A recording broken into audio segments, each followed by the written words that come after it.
श्रोताओं, आत्महत्या के मामलों को देखते हुए लोगों से बात करके इसे कैसे रोक सकते हैं, इस पर बातचीत करने के लिए आज हमारे साथ स्टूडियो में मौजूद हैं ब्लॉक सीएमएचओ डॉक्टर पूरण रहीसा और डॉक्टर सरवंता कुमारी। तो सबसे पहले आप दोनों का आकाशवाणी स्टूडियो में बहुत बहुत स्वागत है। Thank you sir. तो डॉक्टर साहब, सबसे पहले सवाल मेरा आपसे रहेगा कि आत्महत्या का खतरा सबसे ज़्यादा आप किस तरह के लोगों में देखते हैं? ये आत्महत्या रोकथाम दिवस ये हमें ये याद दिलाता है कि जीवन अनमोल है और आत्महत्या को रोका जा सकता है। इसका जो मुख्य कारण जो है वो है अवसाद, चिंता, नशे की लत, पारिवारिक और सामाजिक बदलाव, आर्थिक या शैक्षणिक तनाव। ये सब मुख्य कारण हो सकते हैं जिससे इंसान आत्महत्या कर लेता है। तो डॉक्टर साहब, अभी आपने बताया जैसे अवसाद मुख्य कारण है। कई बार ऐसा होता है कि मरीज अपना मर्ज आपको नहीं बता पाता है, फिर भी आप समझ जाते हैं कि उसे क्या बीमारी है, वो क्या कहना चाह रहा है। तो क्या कोई ऐसा तरीका है जिससे समझा जा सके कि कोई व्यक्ति अवसाद की ओर जा रहा है या डिप्रेशन में है और वो आत्महत्या की ओर जा सकता है?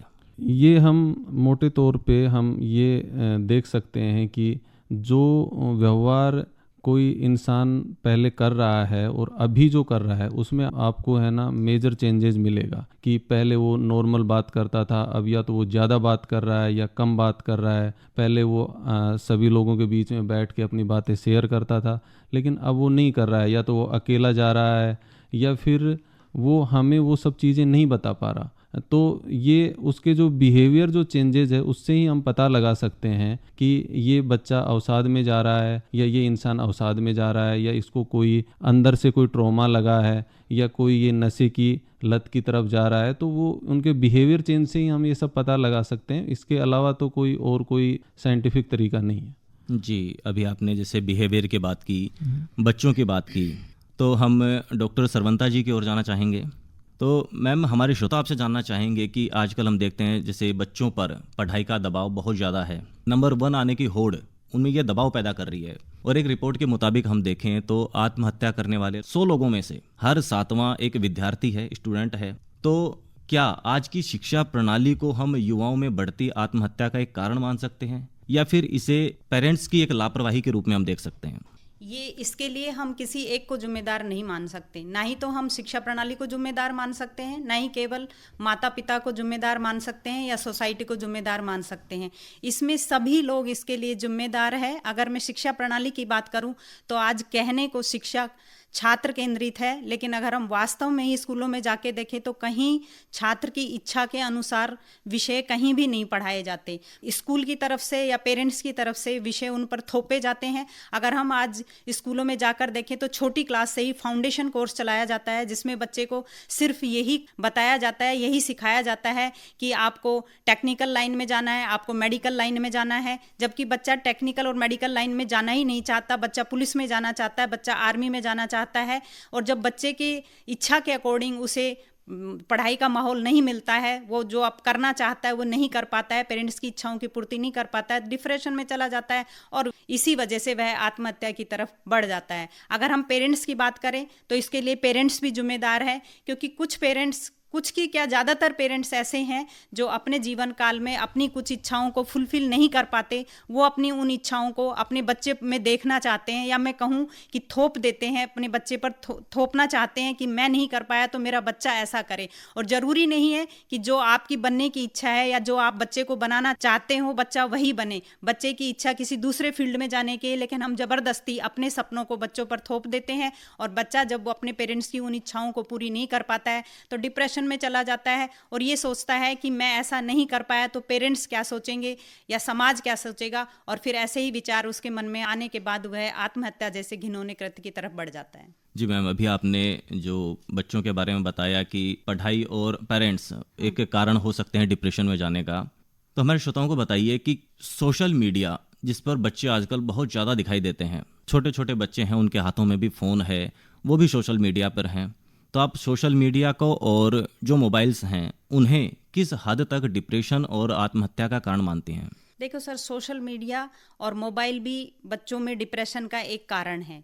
इसकी मेन वजह यह है कि पहले जब सोशल मीडिया नहीं था तब बच्चा बाहर खेलता था, दोस्तों के साथ खेलता था और स्वस्थ रहता था, मानसिक रूप से भी और शारीरिक रूप से भी। लेकिन आज मोबाइल की वजह से बच्चा घर में मोबाइल गेम खेलता है, वीडियो गेम खेलता है, तो वह मानसिक रूप से भी स्वस्थ नहीं रहता है और शारीरिक रूप से भी स्वस्थ नहीं रहता है। दूसरी वजह यह है कि जब सोशल मीडिया नहीं था तब बच्चा एकदम स्वतंत्र था। आज अगर बच्चा स्कूल में किसी तरह की शैतानी कर देता है, लेकिन आज सोशल मीडिया की वजह से स्कूल में कैमरे भी लगे हैं, रिकॉर्डिंग हो रही है, तो बच्चे के माइंड में ये भी रहता है कि ये बात अब स्कूल को भी पता चल जाएगी, सर को भी पता चल जाएगी, प्रिंसिपल सर को भी पता चल जाएगी। इन बातों को लेकर बच्चा डिप्रेशन में रहता है, और जब डिप्रेशन में रहता है तो फिर अपने डिप्रेशन को कम करने के लिए वह सोचता है कि आत्महत्या ही सबसे सही और सुरक्षित कदम है। हमारे श्रोताओं को बताइए कि कोई व्यक्ति अगर परेशान दिखाई दे रहा है तो क्या उससे ये सवाल पूछना कि आप आत्महत्या के बारे में तो नहीं सोच रहे हैं, ये किस हद तक आप इसे सही मानते हैं, या फिर ये सवाल आत्महत्या के खतरे को और बढ़ा देगा? नहीं, ये बहुत अच्छा क्वेश्चन आपने किया, क्योंकि जनरली हम ऐसा सवाल नहीं करते हैं। ये एक मिथ बनी हुई है कि अपन ये पूछेंगे तो क्या पता वो आत्महत्या कर ले, लेकिन ये सच बात है कि जो ऐसा सोच रहा है उससे हमें पूछना चाहिए, क्योंकि ऐसा इंसान जो कह रहा है कि मैं मर जाऊंगा, मैं आत्महत्या कर लूँगा, ये सबसे मेजर सिम्टम है। जो ऐसा बोलते हैं, जनरली सुसाइड में देखा गया है कि जो ऐसा बोलते हैं वो लोग सुसाइड करने के उनमें रिस्क फैक्टर ज़्यादा हैं। तो हमें पूछना चाहिए, उनसे बात करनी चाहिए और वो हर संभव उनकी मदद करनी चाहिए। तो ये जो आत्महत्या की जो बात करते हैं उनसे हमें खुल के बात करना चाहिए, कोई छुपाने वाली बात नहीं है। तो डॉक्टर साहब, ऐसे कौन कौन से तरीके आप हमारे श्रोताओं को बताना चाहेंगे जिनसे कि आत्महत्या को हम एक हद तक रोक सकते हैं? इसमें सबसे पहला तरीका तो हम कम्युनिकेशन हम उससे बात करें। वो अगर एबनॉर्मल सिम्टम हो, अगर उसके आ रहे हैं, पहले नॉर्मल थे अब उससे अलग बिहेव कर रहा है, तो हमें उससे बात करनी चाहिए। सुसाइड अगर कोई कर रहा है तो मेरी नज़र से उसमें सबसे ज़्यादा जो कमी आई है उसके परिवार की, उसके दोस्तों की, इन सब की वजह को मैं ज़्यादा उसमें जो है मानता हूँ कि उनकी वजह से वो हुआ है। क्योंकि जो आत्महत्या कर रहा है वो तो रोगी है ही, लेकिन उसको सही करने की जिम्मेदारी हम सब की थी, परिवार, समाज, देश और जो भी फ्रेंड्स वगैरह हैं सभी की थी। जो हम नहीं कर पाए, हम हमारी जिम्मेदारी नहीं निभा पाए हैं, तो हमें उससे अच्छे से बात करनी चाहिए और उसकी जो समस्या है उसमें उसकी हेल्प करनी चाहिए, उसको सपोर्ट देना चाहिए, जिससे ये कंप्लीट रूप से हम आत्महत्या को हम रोक सकते हैं। मैं इसमें एक और कहूँगा, मीडिया का इफ़ेक्ट भी आ रहा है। मीडिया के दो तरीके के इफ़ेक्ट आते हैं। एक वर्दर इफ़ेक्ट होता है, जो हम सुसाइड की घटनाएं चलती रहती हैं तो उसे देख के लोग सुसाइड बढ़ जाते हैं। उन्हें ये लगता है कि ये तो नॉर्मल सी बात है, जैसे डेली मीडिया में न्यूज़ चल रही है, उसने सुसाइड कर लिया, किसी सेलिब्रिटी ने सुसाइड कर लिया, किसी मतलब जनरली जैसे दिन में 5 न्यूज़ सुसाइड की आ गई, तो बच्चों को ये लगता है कि ये कोई बड़ी बात नहीं है। तो मीडिया की वजह से भी जो वर्दर इफेक्ट आता है उसमें क्या होता है कि मीडिया की सुन के जो है ना सुसाइड के केस बढ़े हैं। एक पेपजिनो इफेक्ट आता है जिसमें मीडिया का रोल होता है कि वो सुसाइड को कैसे प्रिवेंट कर सकता है, कैसे रोकथाम कर सकता है, ये जागरूकता फैलाए और सुसाइड को रोकने के हिसाब से अपनी न्यूज़ को प्रसारित करे। तो मीडिया का भी इसमें अच्छा रोल होता है। तो मैं चाहूँगा कि इसमें जो कम्युनिकेशन करें, सपोर्ट करें, अवेयरनेस फैलाएं कि सुसाइड कोई किसी समस्या का हल नहीं है, किसी समस्या का हल उसका समाधान है। जैसे एक राजस्थानी कहावत है, सर सलामत तो पगड़ी हजार। अगर हमारा सर सही रहेगा तो हम और बहुत से जो हैं हमारे पास चांस होते हैं उनको लेकर भी हम अच्छी ज़िंदगी जी सकते हैं। तो हमें फर्स्ट है कि हमें ज़िंदा रहना ज़्यादा ज़रूरी है, उसके बाद हम अपने जीवन तो अच्छे तरीके से चला ही लेंगे। तो ये अवेयरनेस मीडिया के माध्यम से, हमारे समाज के माध्यम से ये पहुंचनी चाहिए और जो भी सुसाइड कर रहा है उसको रोकना चाहिए, क्योंकि ये कम्प्लीटली जो है प्रिवेंटेबल डिजीज़ है। डॉक्टर साहब, अभी आपने बात की दोस्तों और परिवार के सपोर्ट की, कि परिवार का सपोर्ट मिलना चाहिए ऐसे व्यक्ति को, लेकिन कई बार ऐसे होता है कि एक हंसता खेलता आदमी, हंसता मुस्कुराता जो समाज के सामने हंस रहा है, वो भी आत्महत्या की ओर चला जाता है। तो ऐसे कोई सिम्टम्स आप हमारे श्रोताओं को बता सकें जिनसे कि पता लगाया जा सके कि ये व्यक्ति आत्महत्या की ओर जा सकता है या इसके मन में ऐसे विचार आ रहे हैं? इसमें ऐसा तो कोई खास क्राइटेरिया नहीं है। अगर इसमें हम जैसे कोई बच्चा है, पहले नॉर्मल बात कर रहा था, अब वो बात नहीं कर रहा है, अकेला सा फील कर रहा है, या वो पहले मतलब सब लोगों के बीच में बैठता था, अब वो घर में भी अकेला जाके बैठ रहा है, दोस्तों के बीच में भी नहीं बैठ रहा है। इसी टाइप के इसमें सिम्टम आते हैं। उसको नींद नहीं आ रही है ना, वो नींद नहीं आ रही है, चिड़चिड़ापन फील कर रहा है, इस टाइप के ही सिम्टम आते हैं इसमें। इसके अलावा तो कोई ऐसा सिम्टम नहीं आता कि जिसको हम जो है लेबोरेटरी मेथड से आइडेंटिफाई कर लें और बता दें, तो ऐसा कोई सिम्टम नहीं आता। श्रोताओं, आज विश्व आत्महत्या रोकथाम दिवस है और हमारे साथ कार्यक्रम में बने हुए हैं डॉक्टर पूर्ण रहीसा, जो कि ब्लॉक CMHO कोटपुतली से हैं, और डॉक्टर सरवंता कुमारी। तो डॉक्टर साहब, आप हमारे श्रोताओं को आज कोई गाना डेडिकेट करना चाहें, कोई गाना सुनवाना चाहें आपकी पसंद का?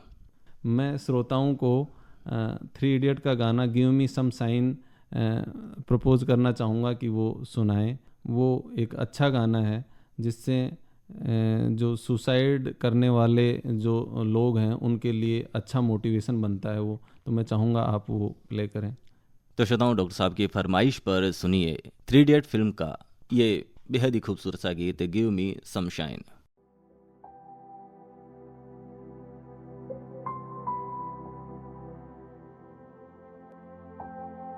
सारी उम्र हम मर मर के जी लिए, एक पल तो अब हमें जीने दो, जीने दो।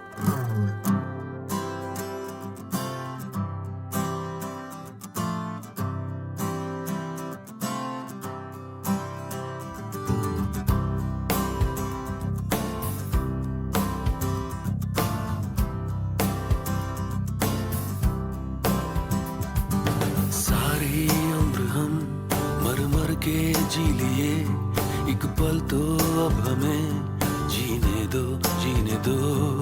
सारी उम्र हम मर मर के जी लिए, एक पल तो अब हमें जीने दो, जीने दो। ना ना ना ना ना ना ना ना ना ना ना ना ना ना ना। Give me some sunshine, give me some rain, give me another chance. I wanna grow up once again. Give me some sunshine, give me some rain, give me another chance. I wanna grow up once again. कंधों को किताबों के बोझ ने झुकाया, रिश्वत देना तो खुद पापा ने सिखाया। 99% मार्क्स लाओगे तो घड़ी वरना छड़ी। लिख लिख कर पढ़ा हथेली पर अल्फा बीटा गामा का छाला। कॉन्सेंट्रेटेड H2SO4 ने पूरा पूरा बचपन जला डाला। बचपन तो गया, जवानी भी गई, एक पल तो अब हमें जीने दो, जीने दो। बचपन तो गया, जवानी भी गई, एक पल तो अब हमें जीने दो, जीने दो। श्रोताओं, इस बेहद ही खूबसूरत गीत के बाद कार्यक्रम में आपका एक बार फिर से स्वागत है और कार्यक्रम में हमारे साथ बने हुए हैं डॉक्टर पूर्ण रहीसा, ब्लॉक CMHO कोटपुतली, और डॉक्टर सरवंता कुमारी। सरवंता जी, अगला सवाल मेरा आपसे रहेगा कि आजकल हम देखते हैं जो हाउस वाइफ्स हैं, गृहिणियां हैं, वो आत्महत्या की ओर ज़्यादा दिखाई दे रही हैं। तो क्या कुछ ऐसे मामले आजकल शादीशुदा लोगों में देखने को मिलते हैं जिसकी वजह से गृहिणियां आत्महत्या की ओर बढ़ रही हैं? कोई एक कारण नहीं बता सकती इसके कई कारण हैं, जिसमें सबसे पहला कारण है बेमेल विवाह। कई बार महिला कहीं और शादी करना चाहती है और पेरेंट्स अपने दबाव में लेकर उसकी कहीं दूसरी जगह शादी कर देते हैं। दोनों के विचार नहीं मिलते हैं, इस वजह से भी वो आत्महत्या की तरफ अग्रसर हो जाती हैं। दूसरा कारण है दहेज। कई बार शादी से पहले किसी तरह के दहेज की डिमांड नहीं होती है, लेकिन बाद में शादी होने के बाद लड़के की तरफ से, लड़के के परिवार की तरफ से उसे प्रताड़ित किया जाता है, दहेज के लिए बाध्य किया जाता है। और कई बार लड़की अपने पेरेंट्स से भी इस बात को शेयर नहीं कर पाती है कि मेरे से दहेज की डिमांड की जा रही है, मुझे प्रताड़ित किया जा रहा है, ये सोचकर कि पता नहीं मेरे पेरेंट्स इतना दहेज दे पाएंगे या नहीं दे पाएंगे। और इसी वजह से वो इस बात को किसी के साथ शेयर नहीं करती रहे, अंदर ही अंदर डिप्रेशन में जाती रहती है, अवसाद में जाती रहती है और आत्महत्या की तरफ कदम बढ़ा लेती है। और इसका एक और अन्य कारण ये भी है कि कई बार लड़की कुछ सपने लेकर आती है कि मैं शादी के बाद इस फील्ड में जाऊंगी या अपने कैरियर के लिए ऐसा करूंगी, और शादी होने के बाद में उसके ससुराल वाले उसे इस तरह की स्वतंत्रता नहीं देते हैं कि वो अपने कैरियर के लिए कुछ अच्छा कर सके या अपनी इच्छा से किसी फील्ड को चुन सके। इस वजह से भी वह जब उसकी इच्छा के अकॉर्डिंग उसको कुछ करने को नहीं मिलता है तो फिर वो आत्महत्या जैसे कृत्य की तरफ अग्रसर हो जाता है। अभी आपने बात की बेमेल विवाह की, बेमेल शादी की, तो आजकल जो है अरेंज मैरिज के साथ साथ हम लव मैरिज के केसेस भी बहुत ज़्यादा देखते हैं, जहाँ प्रेम विवाह हो रहे हैं बहुत ज़्यादा समाज में। तो वहाँ जो लव मैरिज कपल्स हैं उनमें भी अरेंज मैरिज कपल्स के मुकाबले बहुत ज़्यादा आत्महत्या के केसेस हम देख रहे हैं। तो उनमें ऐसी क्या परिस्थितियाँ, कैसे तनाव पैदा होते हैं जिनकी वजह से उनमें आत्महत्या की जो भावनाएं हैं वो उनके मन में आती हैं? देखिए सर, प्रेम विवाह अलग चीज़ है और बाद में गृहस्थी को जीना अलग चीज़ है। कई बार हम भावनाओं में बहकर प्रेम विवाह कर लेते हैं, लेकिन जब हम अपना पारिवारिक जीवन चलाने की कोशिश करते हैं या हम अपनी गृहस्थी को सेटल करना चाहते हैं तो उसमें जो हमने प्रेम विवाह करने के समय जो वादे किए थे, जो बातें की थी, उनमें और उनमें कहीं समानता नजर नहीं आती है। इस वजह से भी आत्महत्या के केस बढ़ रहे हैं। दूसरा ये है कि जब हम प्रेम विवाह ना करके अपने पेरेंट्स की इच्छा के अकॉर्डिंग विवाह करते हैं तो पेरेंट्स उस लड़के के पूरे परिवार को देखते हैं, समझते हैं, उसके रिश्तेदारों को देखते हैं, उनकी पारिवारिक पृष्ठभूमि को देखते हैं कि किस तरह के उनके पेरेंट्स हैं, किस तरह के उनके रिश्तेदार हैं, क्या अभी तक उनके परिवार की हिस्ट्री रही है। तो अगर उनको लगता है कि ये लड़का मेरी लड़की से मैच खा रहा है, मेरी लड़की के विचारों से इसके विचार मिल रहे हैं या इसके परिवार के विचार मेरे परिवार से मिल रहे हैं, तब वो शादी करते हैं तो वो लंबे समय चल जाती है। लेकिन प्रेम विवाह में ऐसा कुछ नहीं होता है। कई बार भावनाओं में बहकर लड़के और लड़की दोनों इस तरह का डिसीजन ले लेते हैं और फिर बाद में वो भावनाएं परिवार को चलाने के लिए सपोर्ट नहीं कर पाती है, या हम कहें कि भावनाएं अलग चीज होती है और परिवार अलग तरह से चलता है। इस वजह से भी प्रेम विवाह के बाद आत्महत्या के केस बढ़ रहे हैं। जी, अभी आपने जिक्र किया परिवार और बड़े बुजुर्गों का, जो एक फैमिली होती है। तो अभी हम देखते हैं कि जो ज़्यादातर परिवार हैं वो सेपरेट रहते हैं, अपने पूरे परिवार से अलग रहते हैं। तो क्या इसे भी आप एक बड़ा कारण मानती हैं? क्योंकि परिवार में जब बड़े बुजुर्ग होते हैं तो वो हर मामले में बीच में आते हैं। तो क्या इसे आप आत्महत्या का एक कारण मानती हैं कि सेपरेट परिवार में ज़्यादा तनाव होता है? जी सर, आपने ये बहुत अच्छा क्वेश्चन किया है आज के परिप्रेक्ष्य में, क्योंकि एकल परिवार या हम कहें सिंगल फैमिली, न्यूक्लियर फैमिली, इसके लिए एक बहुत बड़ा कारण है। जब पहले व्यक्ति ज्वाइंट फैमिली में रहते थे, संयुक्त परिवार में रहता था, तो अगर छोटे मोटे लड़ाई झगड़े हो जाते थे पति पत्नी के बीच में या भाई भाई में या आपस में किसी में भी महिलाओं में हो जाते थे, तो परिवार के बड़े बुजुर्ग लोग बिठा करके उनको समझाते थे और तब तक समझाते थे जब तक कि ये बात खत्म नहीं हो जाती, चाहे उसमें पूरा दिन लग जाए। लेकिन आजकल एकल परिवार की वजह से आपस में अगर लड़ाई झगड़े हो जाते हैं, किसी बात पर विवाद हो जाता है, तो कोई समझाने वाला होता नहीं है और दोनों लड़ झगड़ कर अपने अपने कार्य की तरफ चले जाते हैं और इससे वो दिन भर तनाव में रहते हैं, डिप्रेशन में रहते हैं। कई बार इसकी वजह से एक्सीडेंट वगैरह भी हो जाते हैं, क्योंकि घर से लड़ झगड़ कर या तनाव में निकला है तो एक्सीडेंट होने के चांसेस रहते हैं। और जब ये तनाव कई दिनों तक बढ़ जाता है या इसमें कई दिन लग जाते हैं तो धीरे धीरे व्यक्ति अवसाद की तरफ जाता है और कोई समझाने वाला नहीं होता है, तो फिर वो आत्महत्या की तरफ बढ़ जाता है। डॉक्टर साहब, हमारे श्रोताओं को बताइए कि आप भी एक डॉक्टरी के स्टूडेंट रहे हैं, पीएमटी के रहे हैं, तो हमारे श्रोताओं को बताइए कि स्टूडेंट लाइफ के दौरान ऐसी कौन कौन सी समस्याएं आती हैं जिनके रहते आदमी, जो एक विद्यार्थी है, वो तनावपूर्ण स्थिति की ओर जा सकता है? तनावपूर्ण स्थिति में जाने के एक स्टूडेंट के बहुत से कारण होते हैं। जैसे ड्यूरिंग स्टडी अपन अच्छी पढ़ाई कर रहे हैं, क्योंकि हर बच्चा जो डॉक्टर बनना चाहता है वो अपने आप में अपने गली मोहल्ला, अपने ज़िले या अपने स्टेट का टॉपर होता है। तो उस पर पढ़ाई का एक तो बहुत अच्छा दबाव होता है, घर वालों की बड़ी एक्सपेक्टेशन होती है उससे कि मेरा बेटा तो डॉक्टर तो 100% बनेगा। उस हिसाब से वो पढ़ाई करने जाता है, तो वहाँ जाता है, वहाँ सभी पूरे देश के टॉपर एक जगह होते हैं, तो उनके बीच में वो पढ़ता है तो उसकी रैंक हो सकता है कभी कभार उसकी रैंक अच्छी नहीं आ पाती है। तो घर वाले उससे पर डे और क्वेश्चन पूछे एक क्वेश्चन ज़रूर पूछते हैं कि रैंक कैसी आई, पढ़ाई कैसी हो रही है। ये दो बातें मोस्ट कॉमन बातें होती हैं। ये नहीं पूछते कि तेरे मन में क्या चल रहा है ना, कोई दिक्कत तो नहीं है। मतलब उससे उसको सपोर्ट सिस्टम देने के बजाय वो जो अपने मन में जो परिवार सपना पाल लेता है वो ज़्यादा पूछता है कि इसकी अच्छी रैंक आएगी तो बेटा डॉक्टर बन जाएगा। तो बस उसका मेजर कारण है कि वो रैंक अच्छी आ नहीं पाती है, तो वो झूठ का सहारा लेना भी स्टार्ट कर देता है।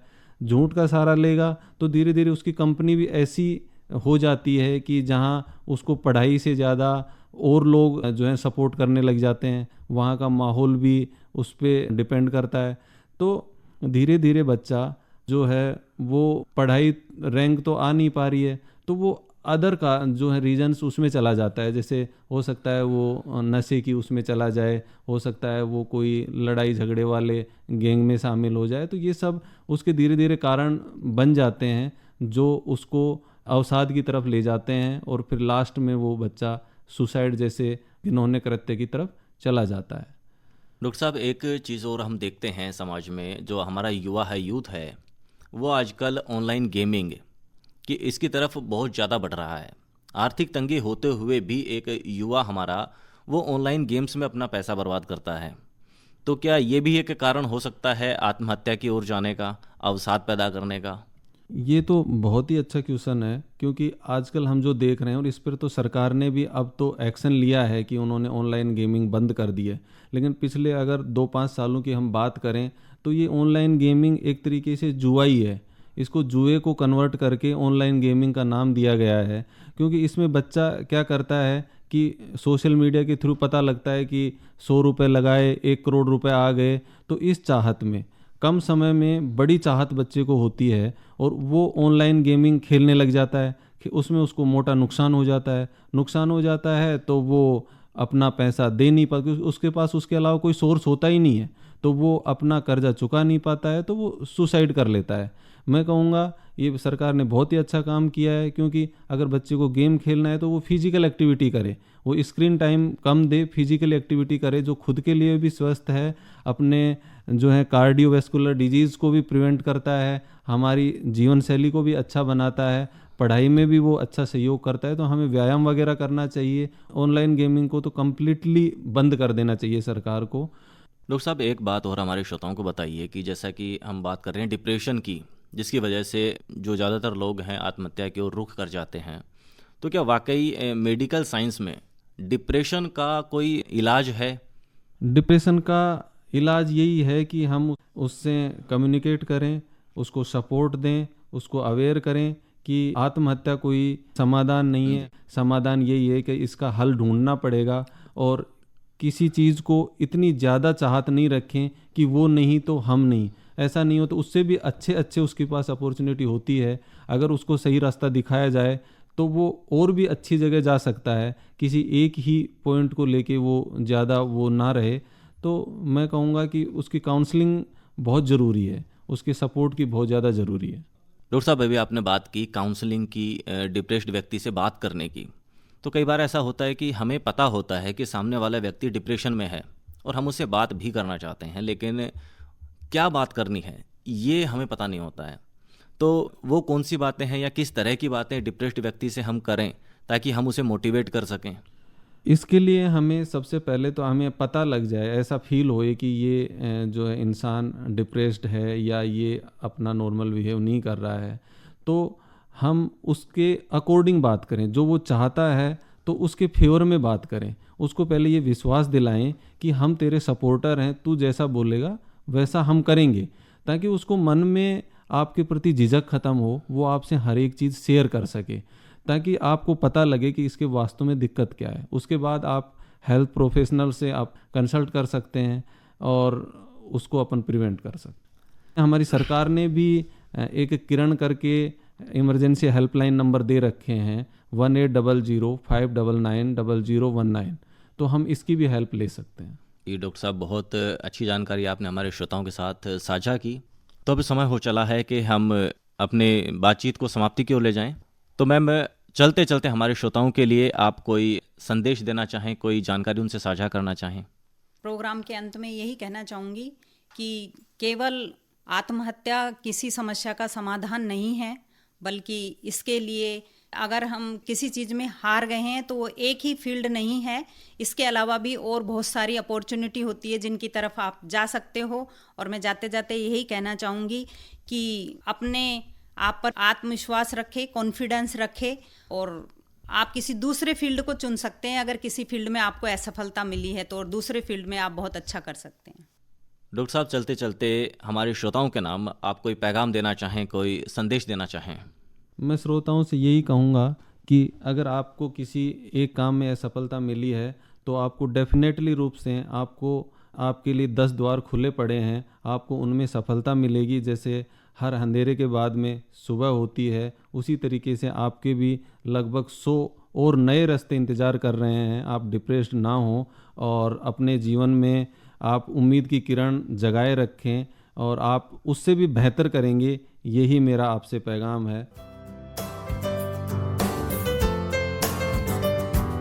सारी उम्र हम मर मर के जी लिए, एक पल तो अब हमें जीने दो, जीने दो। श्रोताओं, हमारे साथ एक कार्यक्रम में बने हुए थे डॉक्टर पूरण रहीसा, ब्लॉक CMHO कोटपुतली और डॉक्टर सरवंता कुमारी,